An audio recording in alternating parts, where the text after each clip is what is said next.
Welcome to Brews and Boxing. We took a week off there.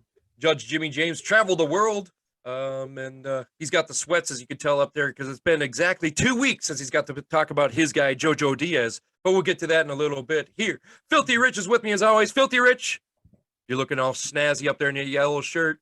Is it the Laker talk, or are we talking Yankees? Either way, they're both losers. Go ahead. You're a loser. Swept by the White Sox, the Yankees? Come on. Best record in baseball. Yeah. So take that. You can take some days off. LeBron James tops the list of 2021 highest paid athletes, according to Sportica. Take that, loser. Oh, well, you're just gonna pop the brew again early? Is that your new thing now? Is that you're just gonna drink the beer early before we call for it? And I do a strip tease at the end of the show. Oh, that's right. Ooh, put it in the comments. Where do you think Filthy Rich is pierced? Where do you think it is? All right. Well, I'm back from his vacation, and we ended up taking a vacation too because Judge was out of town, and it's hard to do a show without the Judge. Is Judge Jimmy James. Judge, your intro about Jojo Diaz? Because if so, you can get it going right now. No, I don't want to talk about him at all. On a more somber note, though, I do want to pay respects to Gary Russell Sr., who ended up losing his battle to type 2 diabetes a couple days ago. So he's been the trainer for all his kids for years, and mad respect, a bummer, big time bummer loss for him and his entire family. So hopefully it doesn't hit him too hard and those guys prevail, but just want to cheers to that. Cheers to that as well. 63 years old. 63. Yeah. That's a long time. We'll still be doing this show at 63, I hope. Hopefully, still at that point. No, I ain't gonna make it that far. All right, we got a lot of news to get into and a lot of reviews because we took a week off. There's a lot of fights that happened in our week off there, and plus a big fight this weekend with Rich's guy Rolly Romero is going to be fighting this weekend coming up here. Rich's guy. We got a lot of our guys coming up here and some other fun things coming up. So, gentlemen, if you are ready, I know I'm ready. I got myself some of this lemon haze IPA. Oh, look, Rich is already drinking his beer again. I got time for you, man. Yeah, I know. Great. Cheers, boys. Cheers. Ooh, that is tart. That is tart. All right, boys, let's get on with the show. All right, Brews and News time.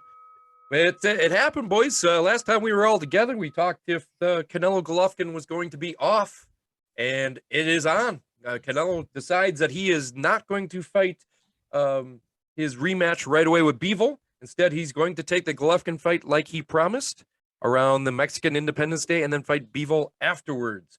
Gentlemen, is this a good idea? Because what happens to Canelo if he loses 2 fights in a row, especially to a very, very, very motivated Gennady Golovkin? As you can see, I got my Team Golovkin shirt on here today in honor of my support for Triple G because he won both those first fights, at least went 1-0-1 in my opinion. But I want to hear what you guys think. Is this a good idea for Canelo? And are you guys happy that we get the 3rd installment? Judge, I'm going to start with Rich. And what was the question? Am I happy? Okay, good talk. Way to pay attention, Filthy Rich. You asked like 6 questions, man. If I asked something about the Yankees, I'm sure you'd have been all over it. But I would have cut you off and answered. All right, cool. Look, this is probably good for Canelo, if that's the question. I still think Triple G's a tune-up fight. He may be motivated, but he's also 40 years old. So you have no excuses. Golovkin's moving up. I think the power will be there, but I don't see Canelo losing this fight. I didn't see it back then, and I don't see it moving forward. So I'm still worried about Canelo taking the Bivol rematch because Bivol's going to beat him in the rematch. So, yeah, take Golovkin. I'm not calling it a tune-up fight. It's still a big money fight, but we know how judges are in the first 2 fights. So this should be an easy win for Canelo, unfortunately. I respectfully disagree. I think Golovkin's going to come in there and just destroy, throw everything out there. And Judge Jimmy James, I want to ask you, this Golovkin fight coming up, how dangerous is this for Canelo? Did Bivol kind of give the blueprint, so to speak, of how to beat Canelo? And could Golovkin use a lot of that to his advantage? Well, I mean, Canelo went up he made a risk. He took a risk. Bivol came out and was obviously on point, right? He did exactly what he needed to do. And the shots from Canelo didn't really phase him.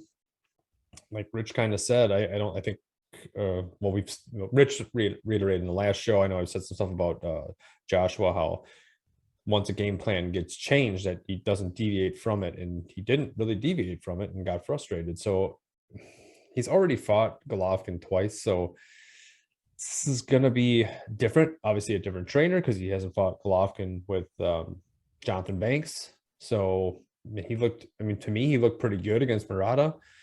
He's been at 160 his whole career. If it's going to be a fight at 168, I don't think it's going to be a stretch for Triple G right now. Usually when you get older, it's going to be harder to cut weight anyway. So if he's going to gain more weight, he looked pretty damn cut to me against Murata. So I think that's just going to be a little bit of a benefit for Triple G, but it could affect his stamina. So, I mean, I don't know. To me, this would be the easier fight. If you're thinking about it this way, even with Bivol was going to drop down to 168, but it's still yeah, I don't know. I don't think Canelo should be looking past Golovkin to Bivol. I mean, if he treats this like a look past fight, that's a big mistake. He's never beaten Golovkin. You know, he may have won on the cards once, but he never beat the man. He's never beaten Golovkin. He knows in his own head he can't hurt Golovkin. He hasn't been able to hurt him yet. I never answered your question. Is it the blueprint to beat? I said, yeah. Did Canelo Bivol give him a blueprint? I don't think he gave him a blueprint because I'm pretty positive that for the most part, the way Bivol was fighting is how Golovkin was fighting. If you take out the aggressiveness in Golovkin, how he was fighting with Abel Sanchez, that's pretty much what Bivol was doing. If he is a little more defensive fighter and stays disciplined, he's going to have a shot. I don't think Canelo is the one that needs to change now because he's been the same style for X amount of fights. We've literally all commented on it. That's just what he was doing. And he tried to do it against Bivol for the whole rounds. It just didn't work. So I don't, but I think it's definitely not a massive edge like it normally would be for Alvarez.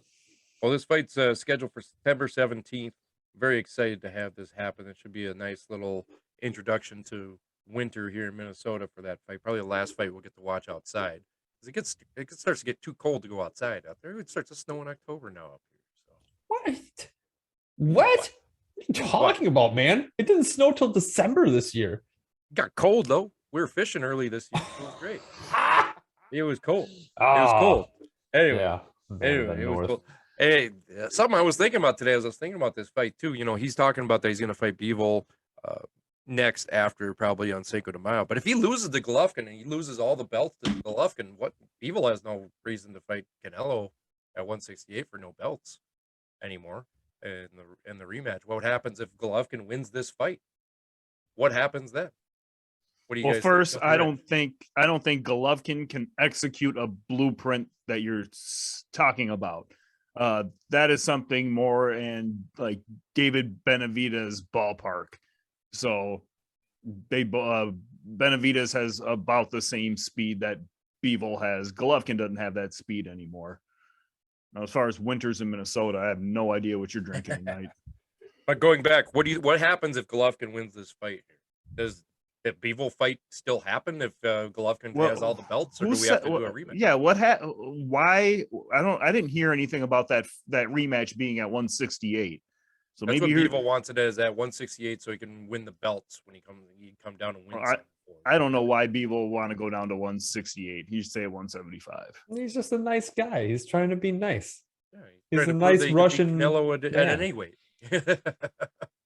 He can beat him at 160, but 168 he gets the belts. So I mean, but if there's no belts on the line, does he still fight Canelo? If Canelo loses 2 in a row, loses to Golovkin, then what happens? What happens to Canelo's career? What happens at this point? Can you guys put on your Raider Damas caps and figure out here? Like, you keep mentioning belts, or you forget that the belts don't matter. It's a payday fight. Who cares about the belts? It's still a big money fight to get in the ring with Canelo. So regardless, do the ticket prices go low, or do they drop a little bit? Do the pay-per-view buys go down? Does the pay of the pay-per-view come down from $79 to $59? Yes, probably all those things happen if Golovkin wins, but it's still a big money fight for Bivol. I don't understand why he would move down to 168 though. That part doesn't make sense to me. See, normally I'd agree with you about the belts, but the difference is Canelo's the undisputed champion at 168. There's a difference there when you're undisputed, when you have everything. You have them all. You have the United. None of that matters. He's unified all the belts at 168.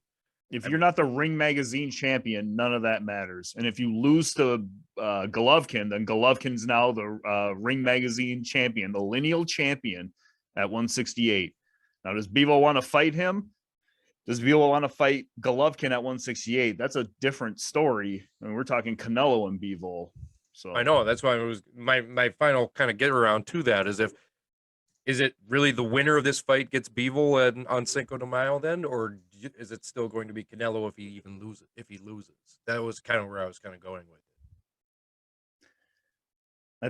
I think it's vacated. I think it gets vacated. Golovkin goes back to one. If Golovkin wins, Golovkin vacates 168. I don't see him staying there. Probably go back down to 160. There's probably still a couple fights left. And David, then it's going to be, Canelo probably fights Bivol maybe at 168, but it won't even matter because there's no championship. Like there's no like lineal championship at that point. Benavidez is going to get all them titles quickly, and it's going to set up for a Benavidez Canelo fight at 168. I think Benavidez kills him at that. Judge, what do you think happens if Golovkin wins this fight? Does he fight Bivol then, or does the Canelo fight still happen? Golovkin retires, vacates all the belts at 168 instead of raw. Whoa! Watch yeah, your mouth. it's a brilliant fight at 168. Benavidez against Alvarez, and they're going to fight for all the belts. One fight takes it all. The little kids are watching. Yeah. Not this show. I'm done ending for kids. 18 plus. Wow. Gets back from the desert and he's got a potty mouth now. Unbelievable. All right. We've talked enough Canelo and Golovkin for right now. And we're going to get into that a lot more, obviously, as that comes up. All right. A big women's fight has been announced here. Michaela Mayer versus Baumgartner unification bout is inside, targeted for late summer, early fall. Judge Jimmy James, are you excited about this female boxing title shot, unification shot bout coming up? Yes. Okay. Yeah, I am. This is Michaela Mayer doesn't get a really big challenges. She hasn't really got big challenges. I mean, Jennifer Hahn was probably her biggest test to date, and she did pretty good about that. Baumgartner was a surprise so far on the scene when she knocked a standing knockout against Terry Harper, and now she just beat Matisse pretty handily, because she was supposed to fight somebody else who had a belt, the WBA, like Choi or something like that. But she seems to be an up-and-comer. They're both up-and-comers. They have been talking smack back and forth pretty hard. So it's about time that we're getting big name fights made for both sides of this coin here, not just the men's, but in the women's camp as well. So I think this is going to be a fight that you're going to want to watch. It's probably going to have a lot of action in it. Well, this will be fought at 130. I haven't heard of any word about extending it to 12 rounds or 3-minute rounds. Filthy Rich, what do you think about this fight coming up about Baumgartner and Mayer? Well, I know Mayer's against 3-minute rounds, so we can shelf that for a little bit. I think this is the best fight in women's boxing, or I guess the second best fight women's boxing can make, outside of like Serrano Taylor again, or even the first one. The Serrano Taylor fight, the money that fight generated is unbelievable. And I think these two are going to come really close to that same dollar amount, but probably not going to happen. But at the same time, this is the second best fight. If we were to do our fantasy fights and just women's boxing alone, Serrano Taylor matchup would go number one, and Michaela Mayer and Alicia Baumgartner will go probably number two, because I think it's a fight everyone wants to see. So props to them, props to whoever for getting this deal done. Serrano Taylor proved that women's boxing could be a main event as well. They just need to fix the rounds. Go to 12 rounds and 3-minute rounds. Let's just make it the same. That's what All right. Last one, Tfimo Lopez. We haven't heard that name in a while. He's been on the the last time we heard from him, he said he won 9 out of 12 rounds, or 9 out of 14 rounds. Is that what it was? I can't remember what it was. He didn't even know how many rounds he fought in that fight. Hey, we got breaking news there, Judge. I hear it coming in. No. Okay, no breaking news. I heard the text message. Tfimo Lopez is expected to fight in August, and he's going to move up to 140. Not a big surprise about the move to 140, but fighting this close to this quick in August, what do you guys think? Filthy Rich, start with you. I don't know, understand what you mean by this quick. I mean, I think he's been on the shelf for a while. I think Well, it's I mean, a matter. like, he's announcing in basically June. It's going to be in 2 months. He's going to be fighting. Yeah, he's probably been ready for this. I think we all knew this was coming. I just want to know who the opponent is. I think he can clean out 140. So there's that.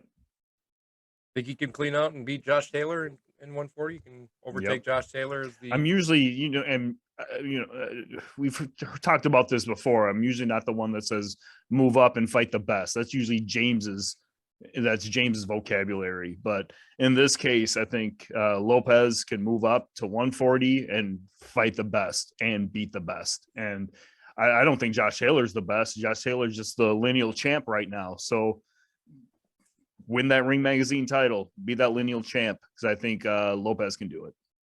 All the rankings by the alphabet groups have him anywhere between 8 and 4 coming into 140, even though never fighting a fight at 140. Judge, we all expected him to kind of move up to 140 here.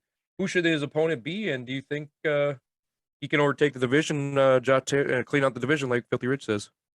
Well, he's planning on moving up after he lost to no matter the Kambosos outcome anyway. So Taylor's supposed to be moving out of the division.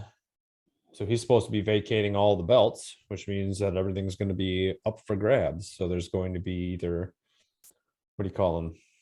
Filthy fives, or you need even numbers for that stuff. But you're going to have Super Six tournaments, things like that, which I hope happens, because then you're actually going to see some of these guys that are going to fight for these big belts. Does he clean out this division? I don't think so. There are a few people, I guess there's not like super big names, but there's still a few people that are still dangerous that I think is going to give him problems, especially if we don't know how he's going to react after his injury, his breathing, that whole Mental spiel. state too. Now, you can't fix that. But, I mean, I don't know if there's really anybody super dangerous. Probably Prograis. Catterall obviously put on a pretty good show against Josh Taylor. You still got like what is it, Beck the Bully? No, he's not in that division. I don't know. Maybe I think he might. I don't know. I think that's wrong. That's wrong. That's the other guy. But Gary Antoine Russell's still in that division too, and I think he's probably going to be the guy that comes up in that. To be honest, I think he's going to give all these guys more problems than anybody else. But yeah, I don't think he cleans out. But yeah, this is definitely the move he's going to do. So it's just a matter of what his opponent's going to be. Jose Ramirez is still there. Russell, Draza. But yeah, it's not a very exciting division, but we haven't talked about Tfimo in a long time, and it's hard to believe he's only 24 years old too. Feels like we've been talking about him for a long time. Feels like that fight against Lomachenko was forever ago. He's only 24. But be interested to see how he does at 140. Filthy Rich, you have any other final comments on what James said there? No, not really. But thanks for asking. I still think he cleans out 140. Right on. All right, that's barring the news. Health problems. What's that? Barring his health problems, his neck or whatever issue he had against who's the guy that beat him? Kambosos. Yeah, he said. Refresh my memory. Wasn't like he was close to dying in that fight or something? Like he could have had. I think the doctor said he could have been dead. Yeah, but crazy. Well, welcome back. Anyway, it's always scary when that happens and to have a career-threatening injury like that. So I'm excited to see what he'll do at 140. Even though I've never been a really big Tfimo fan, but at least maybe he can bring something to 140. Because 140 really isn't that exciting a division right now, as you kind of look at it overall. So it is what it is. Maybe he'll get a little better.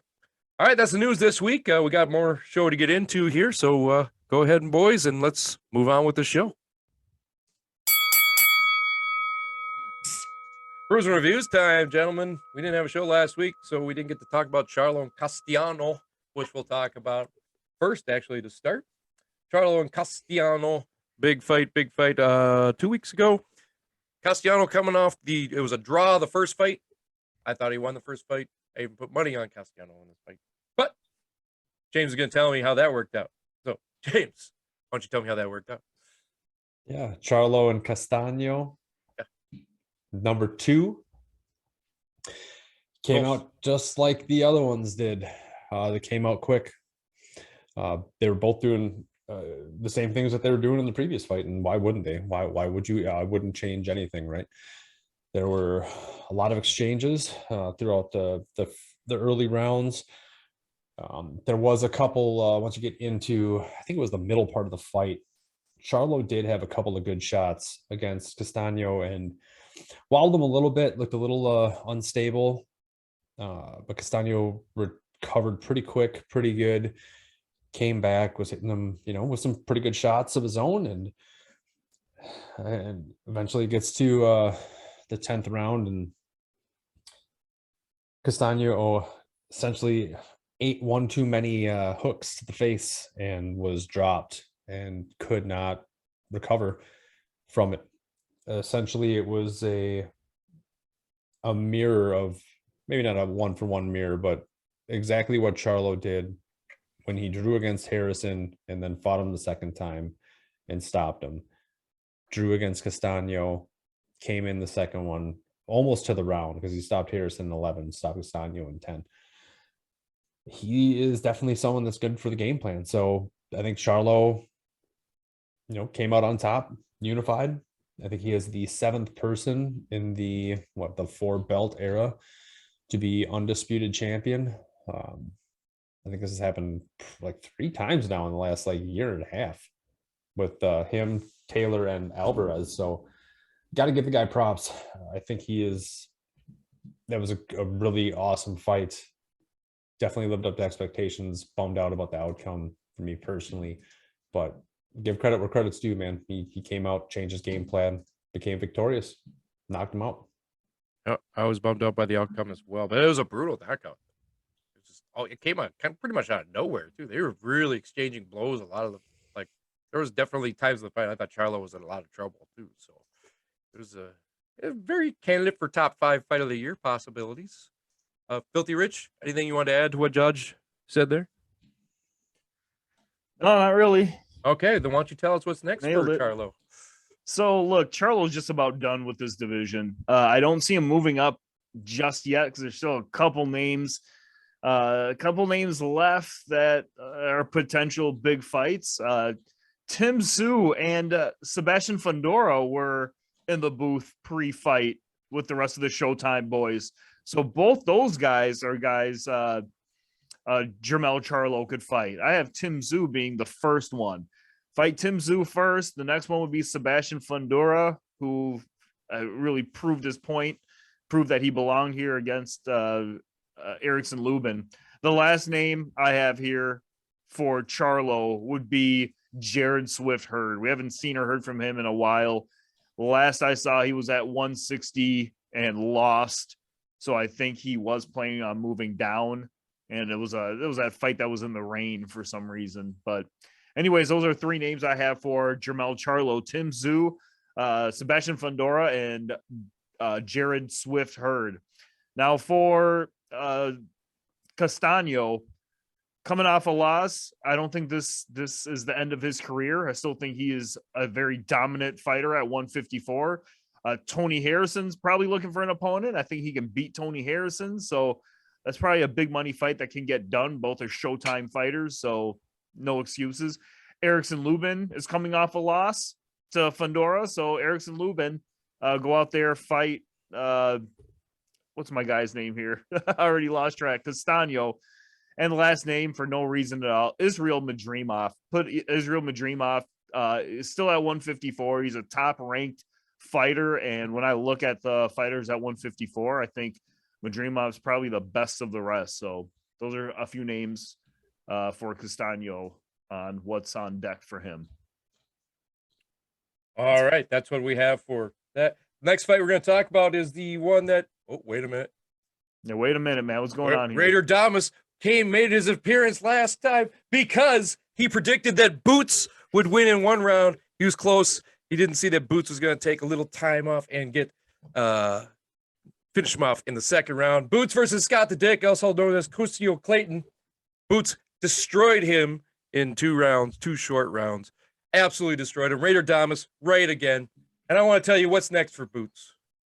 Anyone he wants. He should be moving up. He's the top of this division. It should be Crawford. He should get the winner of the Crawford versus Spence matchup because he is the true king of this ring. And I will predict, Raider Damas predicts that by this time next year, Boots will be number 2 pound for pound in the world. Mark it down, Raider Damas, right here. Judge, do you agree with me? Because you should. I'm seeing everything right in the futures. I'm seeing in the future. No. No, I don't agree with you. Well, you haven't seen the future. I've seen the future, and the future is Boots. The future is Boots. Filthy Rich, explain to him why he doesn't believe in, why it's wrong not to believe in Raider Damas. Yeah, I agree with James. Okay, thanks for jumping in here, guys. Thanks for helping out with this segment here. That Boots dominates that another fight that Boots really needs to get some bigger talent. He needs to fight. Do you guys agree that he should be fighting the winner of Spence versus Crawford? Has he done enough to get up to that level yet? We'll start with you, James. No, I think he needs to fight Keith Thurman. Thurman the German. Okay, Filthy Rich. I mean, you can fight whoever he wants. It's what his payday is. Is he willing to take a pay cut for somebody for a big fight? Because that's the way the fights happen. It's not just based on what Raider thinks. Well, it should be based on what I think because I see it all. I see all the future. So that's what happens. Boots beats the Canadian. He's going to be number 2 pound for pound this time next year. Mark it down. All right, last fight we're going to talk about is Benavidez versus Lemieux. Benavidez versus Lemieux. Benavidez been in the news a bunch because as a possible future opponent versus Canelo Alvarez, but he had a very, very interesting fight this last week. Filthy Rich, why don't you break that fight down? Yeah, so we got 2 guys fighting at 168, David Benavidez and David Lemieux. Loser is going to be called Tim for the rest of his life. And it looked like Benavidez stands at like 6 feet. Lemieux's at 5'9". So there's already like a 3-4 inch difference there. And you could like just see it. It wouldn't surprise me if it was more than that, but according to those stats, that's what it was. Benavidez made weight at 166.5, I believe it was, trying to prove the doubters that he can make weight. Because apparently, we all know he's had trouble making 168 the last couple fights. He wanted to prove that he can do it. Now, getting into the fight, it was all Benavidez. I mean, I'm not saying it started off slow, but towards the end of that first round, the referee Harvey Dock almost called the fight. And he actually had to mention after the fight was over that his intent was to stop the fight in the first round. But then when the bell sounded, basically Lemieux was saved by the bell. He let Lemieux go to his corner and take a breath. And Harvey Dock went over and told him, you got to show me something. Even going into that second round, Lemieux got knocked down. And after it wasn't even a standing 8, but he got a standing 8 and mentioned to him, you're on a short leash. And he was on a short leash. Benavidez just went to town on him. It wasn't until like the third round, Lemieux was trying to move forward and throw the big punches. He was missing, but kind of connecting on the glove. But this was all David Benavidez. Finally, Harvey Dock stopped it in the middle of the third. That is your lowdown for that showdown. First time Lemieux's been knocked out since the Golovkin fight. Benavidez just looked way like in a much better class than Lemieux ever looked in that fight. Judge, what did you think? Anything to add about that fight that Filthy Rich may have missed? Lemieux had a lot of heart because he definitely did not. When he was getting knocked down, he looked wobbly, but he came back. When he was throwing his punches, he didn't look like a man that was off his game. But when he would get smacked, he was off his game. But yeah.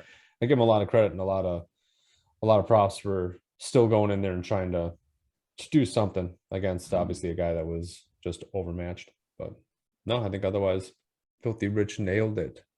I wanted to ask you, Filthy Rich, what in your breakdown there, do you think that it should have been stopped sooner?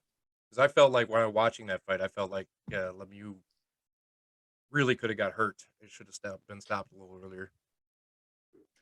Yeah, probably. Like Harvey Doc mentioned, he wanted to stop the fight. This was right before the Jim Gray interview. Before Jim Gray started interviewing David Benavidez, he mentioned how Harvey Doc came to him and said he wanted to stop the fight at the end of the first round. And I mean, just in the corner, Lemieux was just in the corner getting nailed for like what seemed to be 10 seconds. It was probably more like 3 or 5, but it probably landed close to 20 shots. Yeah. While Lemieux was in that Solid. corner. If it were me, I probably would have jumped in there and stopped it. But I mean, what's done is done. Lemieux, James hit it too, as the heart of a warrior, and even David Benavidez gave him his praise. Nobody wants a piece of David Benavidez, and Lemieux stepped up to the plate. Props to you. Yeah, I agree. Lemieux's probably on his way out, but Judge, why don't you tell us what's next for Lemieux, and then we'll get to Benavidez. But is there anything next for Lemieux, or is this kind of the end of the road? I don't know. He was still pretty active after Golovkin, still active against the loss to BJS. He's only 33. He's still a threat, but I don't think he's a threat for championship round, like championship contenders anymore. So, wouldn't do anything against Benavidez, Alvarez, Plant, BJS. So I think he's probably on his way to being just a gatekeeper. It's going to be a stepping stone for guys that are coming up, or somebody that needs to prove himself. So he's probably got a tough choice ahead of him, unfortunately, because either, unless he tries to move up in weight or move down in weight, which I don't see either of those things happening. I think he's just kind of on the decline. Yeah. What did he fight Golovkin at? Was that at 160? Yeah. So he moved up to 168? He was the number 4 fighter, according to Ring Magazine at that time, and Golovkin stopped him in like 7 or 8. Was he at 160 at that time, or did 160, he come down for that fight? Okay. No, he was at 160, yeah. Right on. Well, what's next for David Benavidez there, James? A very impressive fight, and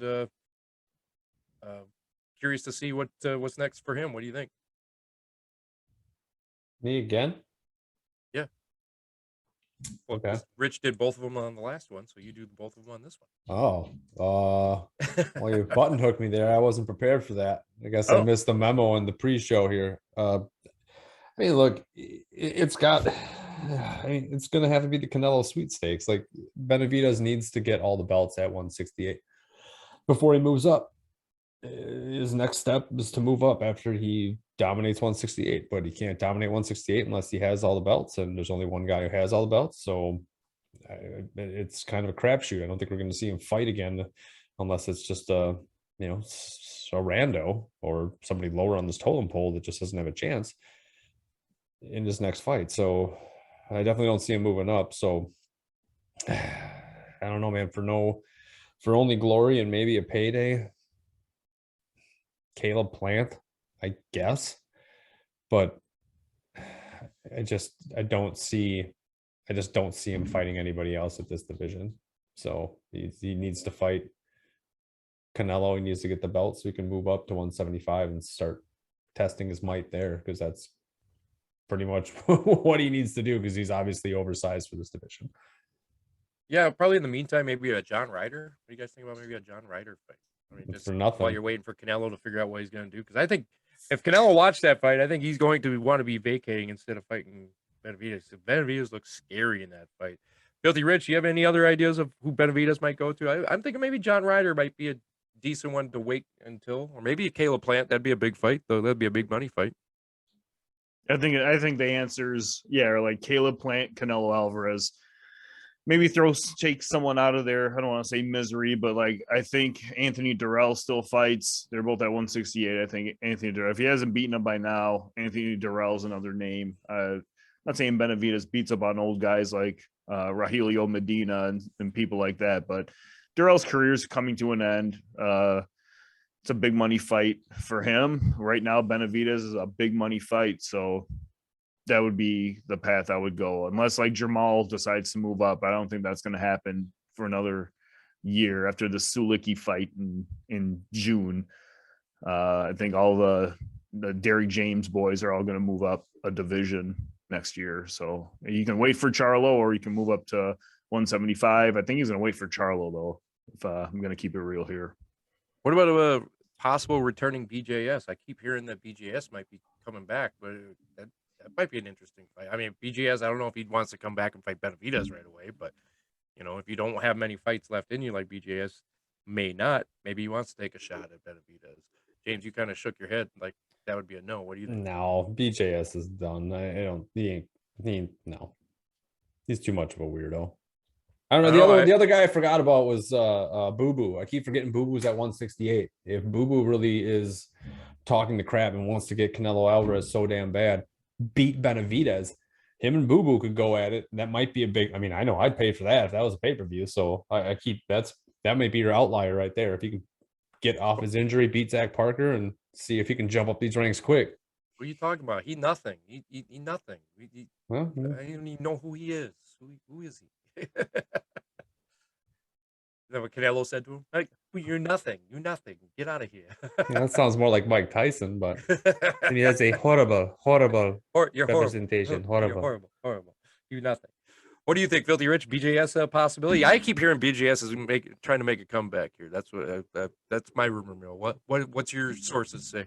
I mean, not right away. I mean, we need to see if this dude can even fight again. So, in the future, yeah, I suppose. I mean, I wouldn't rule anyone out, even Eubank. I'd like to see Eubank Jr. I think Andrade's another opponent. I think, don't get me wrong, I think Benavidez whips them all.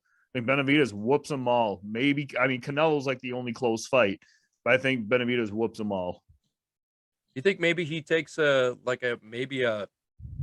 feeler fight at, like, before, if Canelo's busy for a while, which he's going to be, do you think he takes a feeler fight at 175 against maybe like an Alvarez, not Canelo, like a leader or maybe Vlasov or something like that, just to take a feeler at 175? Do you think that he could see if he can get up there? Is that a possibility? I doubt he'd want to. I mean, once you hold those belts, you probably don't want to just jump up and down the way Canelo does it. I'd stay at 175. Unless you want to get one of those 175 guys to come down to 168, that's a different story. But if I'm him, if I were him, I'd stay at 168, especially to go all out and prove that you can make weight by jumping on the scale at 166. I mean, I'm thinking he's trying to prove that he still belongs here and he doesn't have a problem making weight. Okay, Judge, do you agree with that? Stay at 168. No fights at 175 right now. There's no point. Don't dip your toes in. No. All right. I just thought maybe that might be a interesting thing that he might do, because it's going to be a while to get on the Canelo sweepstakes, because he's got Triple G and he's got Bivol or whoever less, unless Triple G beats him, and then maybe Benavidez will be able to fight him. Who knows? All right, that's our brews and reviews for caught up for 2 weeks. We got a little brews and previews coming up after this, but yeah, if you haven't watched those fights, especially my guy Boots, who's going to be future pound for pound number 2 next year this time, make sure you go check those fights out, and let's go ahead and move on with the show. Brews and previews time. Just one big fight we're going to talk about this weekend: Gervonta Tank Davis versus Filthy Rich's guy Romero. What do you think, Filthy Rich? Let's break it down here. You tell me what Rolly's got to do to win this fight against Tank. Tank moving up to fight Rolly. What's he got to do to win? Look, it's not even on paper, but visually, I thought that Rolly was not even the bigger guy, but I just watched the face-off, and right here. they're eye to eye when it comes on that stage. They were looking eye to eye. These two are like the same height. I thought, if anything, Rolly may have had like the reach advantage or something. Right now, it's going to be a tough fight. If I'm in Rolando Romero's corner, first thing I think of is avoid Gervonta Davis's power, and that would mean your footwork has to be impeccable. Stay on your footwork game. Move around the ring to get away from Gervonta's power, because if he lands something, you might get knocked out. The next thing I would say is, how do I even put this? Gervonta's got that power, but when he swings and misses, go in for the counter punch, and you'll have to do like maybe 2-3 punch combos. keep him off his game.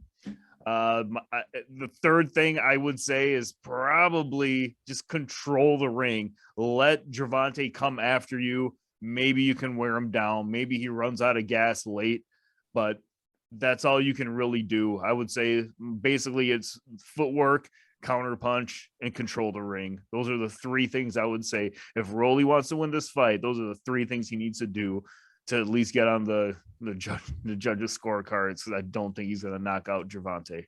Well, looking at it, it looked like Rolly busted into your wardrobe here for the stare down on the stage there, Filthy Rich. Looking like he's going to come down with the hoe train with him, you know.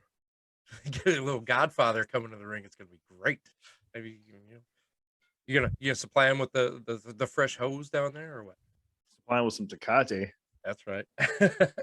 All right, we'll pass out the Judge Jimmy James, give him the easier version of what's Tank Davis got to do to win this fight besides show up. Because I feel like that's what you're going to say. You're going to give us a Matty Bush answer. Just show up. No, I'm not going to give you a Matty Bush answer on this. So this is going to be Southpaw versus Orthodox. I'm trying to remember. I don't know if Rolly has fought a Southpaw fighter. I would have to defer to the internet on that. And I definitely haven't seen him fight enough times. But I've seen Davis fight plenty. And for him to win this fight, I don't think he actually has to do much but stay disciplined. Rolly's going to, I believe anyway, I think he's going to overexert himself. I think he's going to be trying to look for a knockout because of the bad blood, because he's trying to prove a point. And I think Davis is just going to have to stay the course, kind of do what he did against Isak and do what he did against Leo Santa Cruz, and just keep his defense up, wait for those opportune times to strike. And if he does that, I think he's going to surprise Rolly a little too much, and it's going to be overwhelming. I don't know if Rolly's actually been rocked, but if we're going to look at bodies of fights, like the fighters he's fought, I'm going to give the tip to Davis because he's got the better defense. He has the better offense. It's just a matter of he stays disciplined and can keep him out of his head. If he does that, Rolly doesn't have a chance. Well, I know some people are going to talk about that Tank's moving up in weight. It's already been talked about before. Now, I talked to you guys in pre-show, and you guys both felt in pre-show that this really isn't that much of a disadvantage for Tank, because Tank's actually more comfortable at this weight as it is. But people are going to talk about moving up in weight and struggling when boxers move up in weight. Explain quickly, James, why this isn't going to be an issue for Tank. Because Tank Davis couldn't make 130 when he was trying to fight at 130, and he was always at 135 anyway. This is his natural weight. I have no issues. He's going to have zero issues at this weight. He's not moving up. He's technically moving down, but this is going to be no problem. These guys are both at their natural weight, so Rolly might be a little bit. This might be a little bit low for him. Rolly might be better at 140, but only time is going to tell that. But yeah, this is definitely not any sort of disadvantage. This is an advantage Davis. If this was in what do you call it, tennis or whatever they say that stuff. Guilty Rich, you agree? Yeah, he had problems. It looks like you'll both drink to that. So yeah, he had problems making 130. He was coming in like pounds overweight. He was like 132 when he fought on that Mayweather undercard in 2017 against McGregor. So 135, wasn't that Isak Cruz? That was a 135 fight. Mm-hmm. Moved up. Was it then he moved up to fight Mario Barrios at 140? Barrios first. Back. It was Barrios first. Cruz at 135, Barrios at 140, Cruz at 135. It was who? And then sorry, it's Leo Santa Cruz. Santa Cruz. Gotcha. Then Mario Barrios at 140, then Isak at 135. Yeah, got it. So yeah, this is his, like, I want to say his natural weight. This is exactly where he belongs. Rolly Romero is, I mean, this is always where he's been, as far as I know. So I think this is a good fight. I think these two genuinely hate each other. So mistakes might happen. You might let your heart get the best of you when your brain's telling you to counter, your heart's telling you just go in with full force. So it's gonna be this will be interesting. It'll be a grudge match, just like Judge Jimmy James versus Matty Bush. We never know what's going to happen when you throw wildly because you hate. Davis comes in at minus 962, which means you have to lay 962 to win 100. And Rolly comes in at plus 617, which means every 100 you bet, you win $617. Gentlemen, before we get to the prediction segment, we have a little guest prediction here as well. James, hit the music. Because Ryan Garcia has made a prediction for this fight. He is taking Rolly Romero, Rich's guy. He's saying he thinks Rolly is severely underestimated. He may look funky, but he knows his funky moves. He sure dresses funky. That's a lot of attributes that might be against Tank in this fight. Another guy taking Rolly in this one and putting $100,000 on it, by the way, is Tfimo Lopez. Tfimo Lopez putting $100,000 of his own money on Rolly, going to win $617,000 if he wins. Maybe he's got some still mental issues, but we got the sexiest man in boxing and Tfimo Lopez both taking Rolly. What are you guys going to take for this one? By the way, in case you're wondering, Devin Haney says, who the F is Rolly? Tank is going to beat the shit out of him. Yeah, you can go ahead and bleep that one, but that's what it is. That's what he said. So, prediction time. Filthy Rich, what do you think? Look, as much as I think this will, I don't know if it will be stopped or somebody's going to want to stop the other one early. I'm thinking, I think Gervonta wins this. I think Gervonta probably knocks him down in like the 6th or 7th. And someone in his corner is going to say, punish him, let him get up, beat him up for like 4 more rounds, knock him out in the 12th. I'm going to take the 11th round, though. I'm going to take Gervonta Davis knocks out Romero in the 11th round. But there probably will be a knockdown early, and that'll be the reminder. Punish this guy. Go not the distance, but you say Rolly's going to get knocked down early is what you're saying. I'll say Rolly gets knocked down early. Gervonta finishes it in 11. So you're almost calling the Karate Kid part 3. Gain a point, lose a point. Gain a point, lose a point. Well, didn't Matty Bush say like Canelo goes down in 1 round? Whoever that former employee is, not employee, you know what I mean. All right, Judge, it's on you. What do you think is going to happen in this fight? I don't think Rolly has the skills to do this. I don't think it's going to happen. I think Davis knocks him out in 9. Wow, going against the sexiest man in boxing.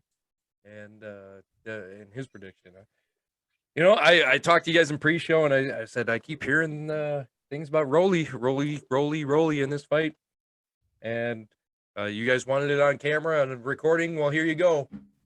Taking Tank Davis in 7 in this one. He's gonna knock him out in 7 rounds. I can't go with it. I can't do it.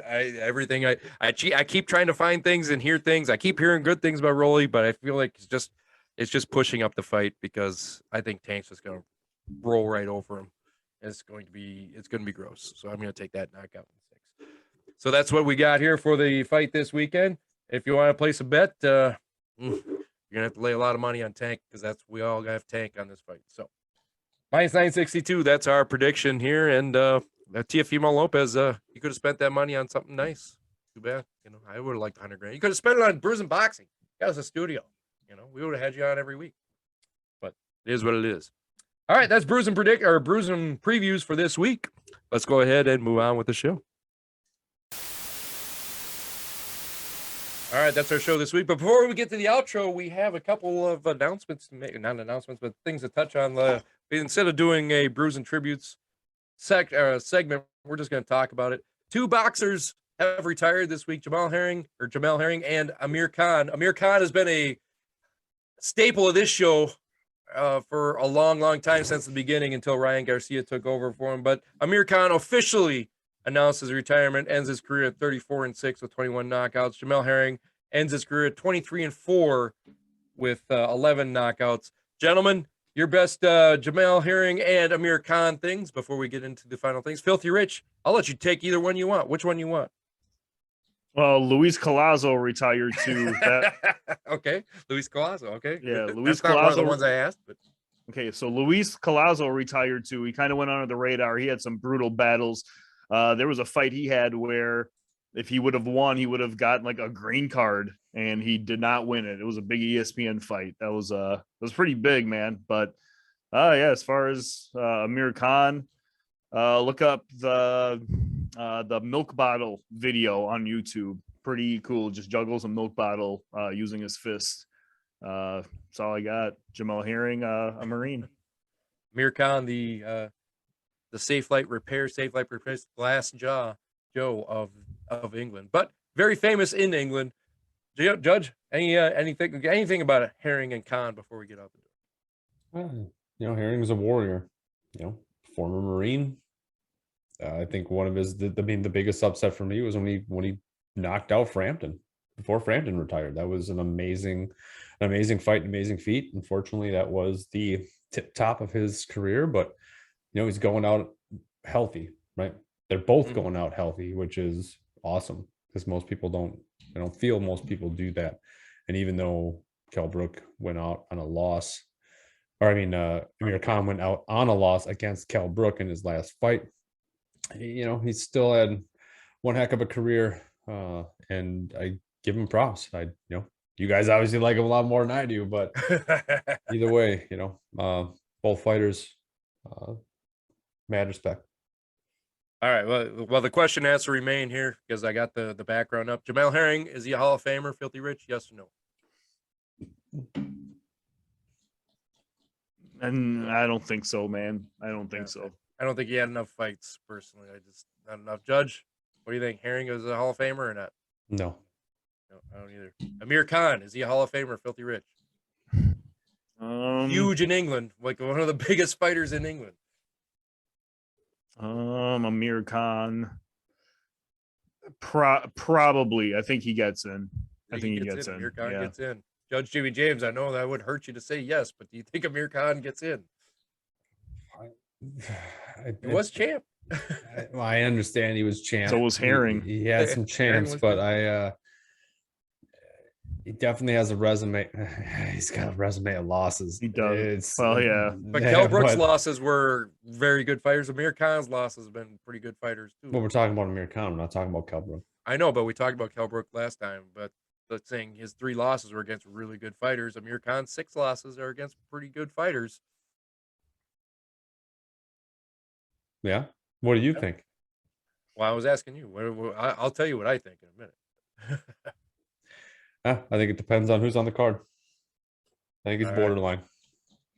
All right. Well, here's what I think. I don't think he makes the actual Boxing Hall of Fame, but I am going to induct him into the Bruising Boxing Hall of Fame. And one last time, James, just for Amir Khan, play his music with his sexy Instagram post. I know he was the former sexiest man in boxing, but we got to play him out the door. He is now inducted into the Bruising Boxing Hall of Fame. Amir Khan, play the music right now. Boom. There we go. There he is. Look now. Dance with us, Rich. Dance, James. You got to dance one time for Amir Khan. It's way out the door. Dance for him, dance. I will drink to him. So you mean to tell me Sugar Ray Robinson, Muhammad Ali, and Amir Khan are in the... I thank you. There you go. That's terrible. That's terrible. Yeah, well. It is what it is. If he doesn't make their actual Hall of Fame, he should be, because he was a big part of this show for a long, long time. And he's still, we'll look back on those segments very fondly. At least I will. All right, Filthy Rich, why don't you play us on out the door? What you got? Happy birthday to our friend Emily. I think she's still 29, as she just never ages. And happy 100th episode, boys. This is episode number 100. For all the fans who've been watching this time, we'll drink to you. Boy, is it appropriate that Amir Khan retires on the 100th episode of Bruising Boxing? That is so appropriate. That's amazing. Judge, where can they watch all 100 episodes and where can they listen to all 100 episodes? I don't know if you got all 100 uploaded yet, but to the internet's podcast, but where can they watch and listen to all 100 episodes? I mean, if they're all available and you want to watch them, you can go to YouTube /Bruising Boxing. And if you want to listen to the podcast, you can go to any major podcast site and type in Brews and Boxing, and you'll get most of them. And I know they're not all up there yet because I definitely didn't do the first 15 episodes at least. So, yeah, funny enough, if you go back and watch, we watched last week after our show last week, we watched the second show I believe you were on, Judge, where we played Tyson or Trump. Who said what, and we replayed the game because we couldn't remember and how hard that was. That was a fun episode. We should do something like that again. Who said it, Tyson or Trump? So, all right, for Filthy Rich, Judge Jimmy J. Oh, wait a minute, I forgot. We don't have Matty Bush here for the words of wisdom, so it's my words of wisdom time. And my words of wisdom are: Raider Damas is a great segment, and we should definitely use it more often. Put that in the comments below. You want to see more of Raider Damas. That is my words of wisdom right there. All right, for Filthy Rich, Judge Jimmy James, Matty Bush, I am Raider Live. Welcome. Have a great life, Amir Khan, Jamel Herring. We will see you guys next week.